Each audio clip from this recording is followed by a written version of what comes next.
Namaskar, I am Mohan Shanai, son of Adyar Gopal Krishna Shanai. My mother Radha was an ideal Gowda Saraswath Brahman woman. She was an example of a woman in our community for the unique trials and tribulations a woman underwent in the 20th century.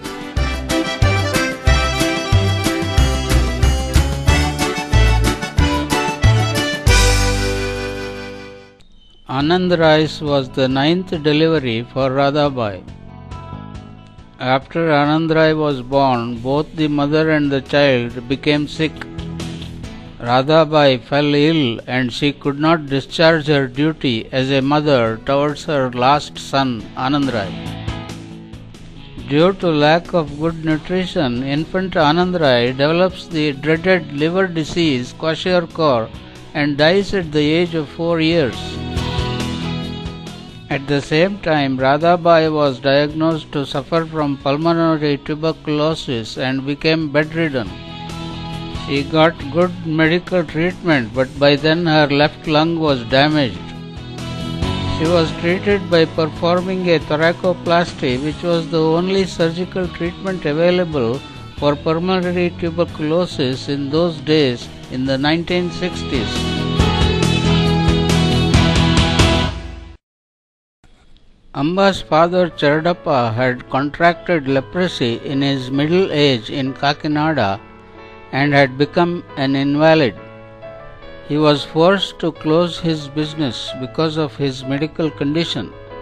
Therefore, he returned to Mangalore to get treatment here. Radha Bai nursed her father when he stayed in Kudumbi Hittal house in Mangalore for a few months.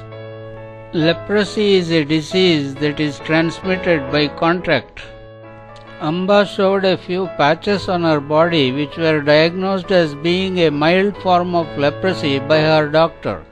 Leprosy being in early stages in Radha Bai, it did not progress so much as to leave any marks on her body.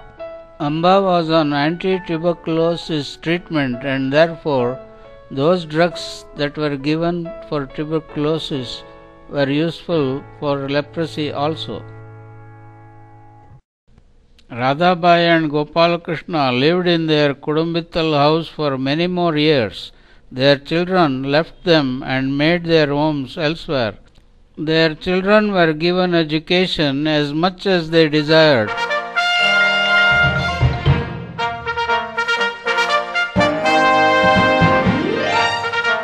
The daughters Tara and Shanti were married off. The sons took up various careers and gradually moved out one by one. They lived away from their parents and got busy looking after their own families and their own welfare. The two sons Dayananda and Muralidhar lived in their own houses in Mangalore, not very far from their parents' house. Gopala Krishna, the father, retired from business at the age of 70 in the year 1976. There was no provision for retirement and there were no deposits that earned any monthly interest. The couple had to entirely depend on the monthly remittances of their sons. The big house in Kudumbittal was their only security. But Gopal Krishna was unwilling to sell the property and provide for maintenance. Periodically, the children and the grandchildren visited the elderly couple.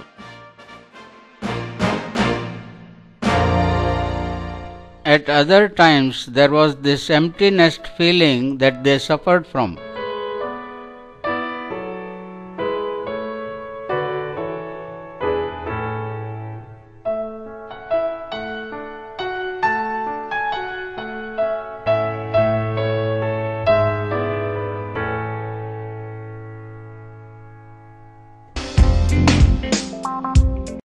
Both Gopala Krishna and Radha Bai were eager to go and live with their eldest son, but this was not achieved for various reasons. When it became impossible to maintain the house, Gopal Krishna and Radha Bai moved to Muralidhar's house.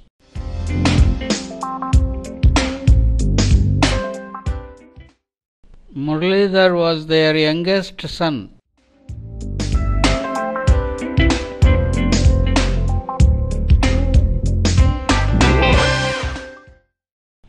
The old dilapidated house was demolished to prevent antisocial elements from occupying it illegally. With a portion of the left lung lost to thoracoplasty, Radha Bai became steadily breathless and developed heart failure over the years. Her lung function got compromised progressively and she became progressively breathless. Her condition became critical and she expired on the 5th of February 1991. Radha Bai died at the age of 75 in Muralidhar's house. Her close relatives were at her bedside.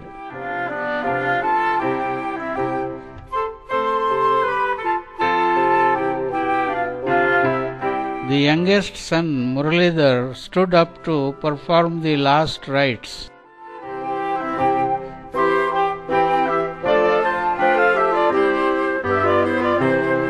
The priest gave instructions as to the various rituals prescribed by GSP scriptures. Asmat matuho vachchagotraya Radha Bai namnyaha tasyaha Marane sati prana pratisthapana bhushayana sarva prayaschitta Utkranti godana tilapatradana Karna mantram patanani kartum Tasyaha mrata sharire panchagavyena Shapasnapanam kartum mukhya kalo Bhutva mama adhikara sampadastiti Bhavanto bruvanto Adhikara sampadastu kalascha mukhya kalospati Bhavanto bruvanto kalascha mukhya kalostu savyena Om adhyam purvota evam Maghabhola panchami tithau asmat matuh vachchagotraya Radha Bai namna. The divine lamp is lighted to invoke the sacred flame. The sacred flame is carried from the lamp to the pot to be carried on to the cremation grounds, and more mantras were recited. Tilapatradana karna mantram patanani kartum tasyaha prata shariram panchagavyena snapanam karishe tadadhikara yogyata siddhartam dihomi swaha dihomi swaha idam namama dihomi swaha idam namama. Everyone was in tears. There was a pall of gloom and sorrow touching everyone present at the funeral of Radha Bai.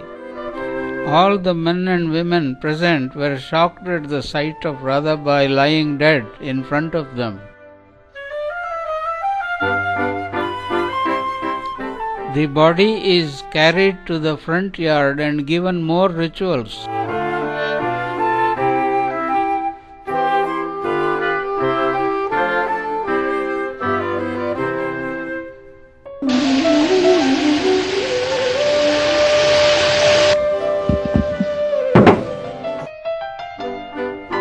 The rituals of paying respect to the dead woman started.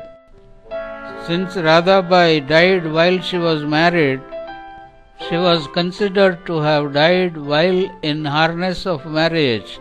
Therefore, she deserved the same presentations that a married woman is offered while she proceeds on a long journey.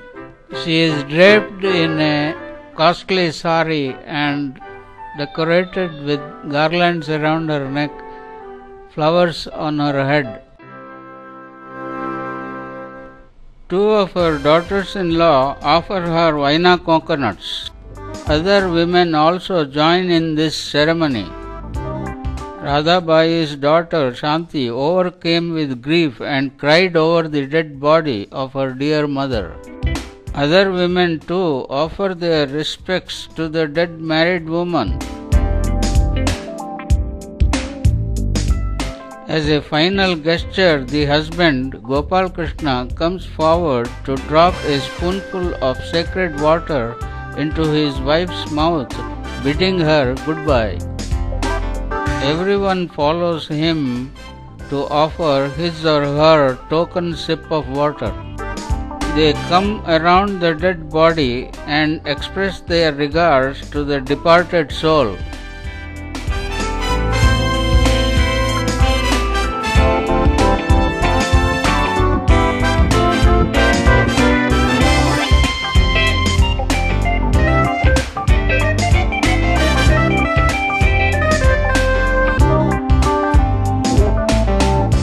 The body is now fastened to a ladder frame. The master of the ceremony, Muralidhar, takes over and carries the sacred flame in the pot meant for lighting the dead body on fire in his hand. Then the body is carried to the waiting hearse.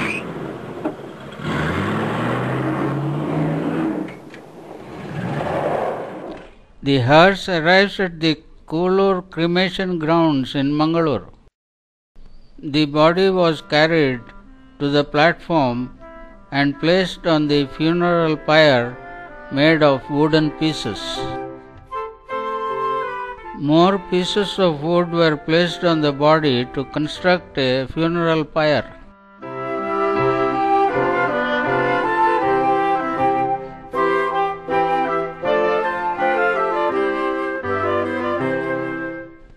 Muralidhar emptied a bottle of ghee all over the pyre.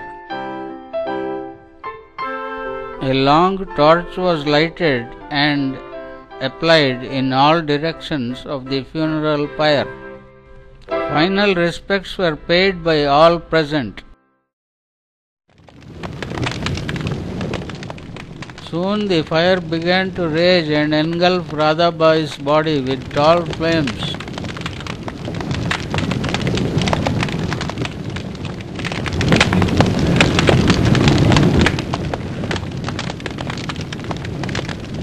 Muralidhar and other mourners returned home with the satisfaction of having completed a difficult task. Radha Bai was now depicted in garlanded pictures only. Her husband Gopalakrishna could not believe that his wife of 61 years was no more. The 13th day feast, known as Vaikunta Samaradhana, was held at the Vithoba Rukumai temple in Mangalore.